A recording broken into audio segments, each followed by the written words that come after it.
Welcome back to DNB TV here at the Center Court at the ONS 2016. So here I'm with three managers from DNB.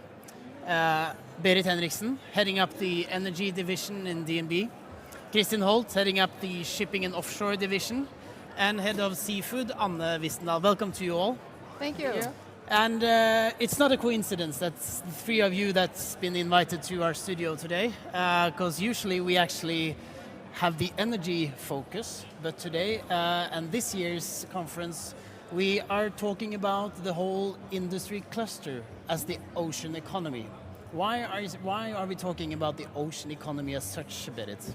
Well, I think that we know from the ONS, there's been a lot of talk today about this 50 years since the first well was drilled in Norway, and what's been the development on the Norwegian Sea.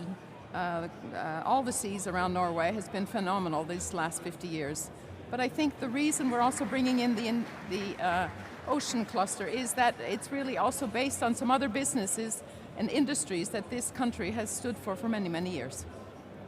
Talking about that, the shipping and offshore industry cluster is also part of our thinking when it comes to the ONS 2016, Kristin.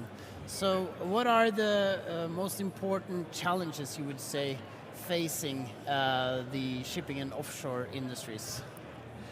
We have such a long history within the maritime industry, not only national but also globally.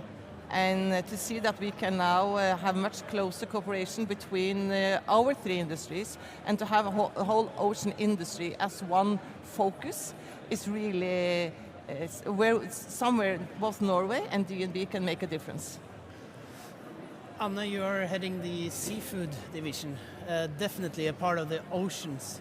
And where do you see that there is a correlation or a cooperation potential between your industries and your customers and these customers? Actually, it's a lot of cooperation because a lot of my clients, they are part of the same ownership group as within these two ladies, and we also see a lot of crossover when it comes to technology. So if you're saying that the OECD and they expect a huge growth in the ocean cluster, but for instance within seafood and the ocean, both this government and the former one, they say that this will kind of double within 2050. So it's a lot of things that will happen around the coast, not only in these three industries, but also in the industries coming up between them. And what industries might that be? Biological things from the ocean, yeah. Seaweed, algae, and to make use of all the remaining materials from fish. And you can use them in a lot of different ways. So I guess this is part of the transition that we are talking about at the ONS. How would you say the transition is going? Is it all about cost cutting, or is it also other aspects to it? I think cost cutting is obviously part of it, but it's innovation. It's adapting some of the technologies, as Anna says, to some of the different industries. Some of the special discoveries, you could say, innovations in the oil and gas business have been used in heart and valve surgery. So there's a lot of things that can be put into different industries as well. But I think within our industry, obviously, I'm also involved with renewables. We're looking to see what can offshore wind learn from the offshore industry and the fishing industry, because they know how the seas work and have that maritime angle. Talking about the maritime cluster, that has a long history in Norway.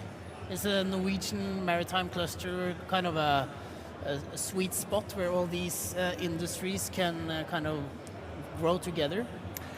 I think so, because we have the learning that the clusters are so important, and we have built from the shipping and the seafood and the offshore and the energy, and it's very much coming from the same base. It's the west coast starting up, importance of the coastline, then building up the technology in all the universities, then building the successful companies, which then also go globally.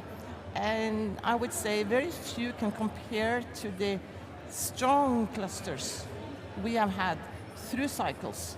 And I think maybe that's very important now, that we are in a downturn and we manage to see through the cycle, think long term. And then how then important now is to see how can these clusters be successful together. Yeah. Also, if you look at modern fishing vessels today, they look just like offshore vessels. Yeah. And you have wellboats, you know, that they are building them just the same. So they use a lot of the technology which they have built up through the offshore, you know, to use less energy, and the way the vessels are shaped, they use that technology. So fishing vessels look just the same as offshore vessels today. And if I could just add, I think the innovation and sort of the Silicon Valley of Norway is along the coastline, and that also comes from the harsh environment they've had to be able to bring themselves out of. And I think when all is said, it's really about people, and it's about sharing that knowledge and taking it further, and that's where you see the crossovers to these industries and clusters. And as Kristin was referring to, when we have the three of them together, that really puts Norway in a very unique position on a global basis. Yeah. So that gives us an added strength when we're able to also work through the downturns. And we have the Oslo Stock Exchange. Yeah. How important is the capital markets and the closeness between the industry competence and the companies and the financial markets and competencies for the further transition of the industry? What would you say? I think it's Norway has become a very important financially for the maritime industry, for the energy industry, and for seafood. And again, not necessarily the exactly same investor base, but very much they're seeing the same the industries as important industries, and industries they have an implicit good knowledge about.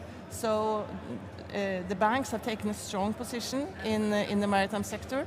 And Oslo Stock Exchange have really built up during the last, I would say, years. And after New York Stock Exchange, Oslo has been the largest one when it comes to the maritime sectors and bonds and IPOs. So that strength is not something which disappears in a downturn. It really gives a possibility for what you can build on going forward. Because the ocean is not only the North Sea; it's larger than the Norwegian Ocean and the space between us and the Great Britain. So, for instance, you have a lot of customers in South America. So I suppose that even if our customers they started out as Norwegians, and their home base is in Norway, they have become huge global companies, and therefore we also have this kind of global position. We think that we are the world's largest bank within seafood, and Oslo Stock Exchange is the biggest seafood stock exchange in the world. So that's So when people are international investors are coming to Norway, they're looking to buy into these clusters that we're actually talking about. That's what they get primarily. And it adds value to the Absolutely. companies. And we have that global reach, but still it's from a knowledge base that we're able to build on and build further on. So how is it for DNB being in the midst of all these industries, working with the ocean industries as a cluster, being in Oslo and Bergen? What is DNB's strategy for the ocean clusters going ahead? I think we see an awful lot of opportunity ahead. We have to navigate through some tougher times, at least in our sectors now. But I think there's tremendous opportunities. And capitalize on what we have built and see the opportunities, because we have this breadth and strength and history, which gives us an edge to most banks. Yeah.